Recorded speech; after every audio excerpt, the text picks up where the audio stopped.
All right, so second patient presents themselves with a Gamekeepers thumb.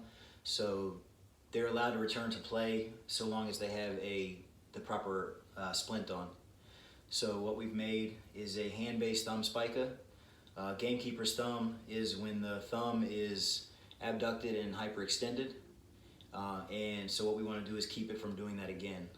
So what we've done is sizes to our patient, and we're going to slide it on. A couple of points that we want to make sure is at the IP that they still have flexion and extension. It's not going to be impeded.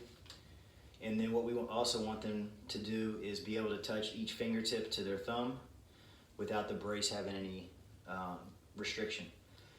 When we make this, we want our patient to be in a kind of as if they're gripping a can. All right, and then when we mold it onto it, we're looking at to make sure that at the crease here that they have that motion that we just talked about, and then they also have radial deviation, ulnar deviation, and then extension and flexion. So those are all parts of making the splint to make sure that it's appropriately fitted, and then we just need to secure it in some fashion. So what we've done is made a strap to secure it, cutting out a space for the wrist, and we're going to come around and secure it to the backside here. Once it's on for play, we'll have to put some padding on there to make sure that it's appropriate for NCAA rules for wearing a brace.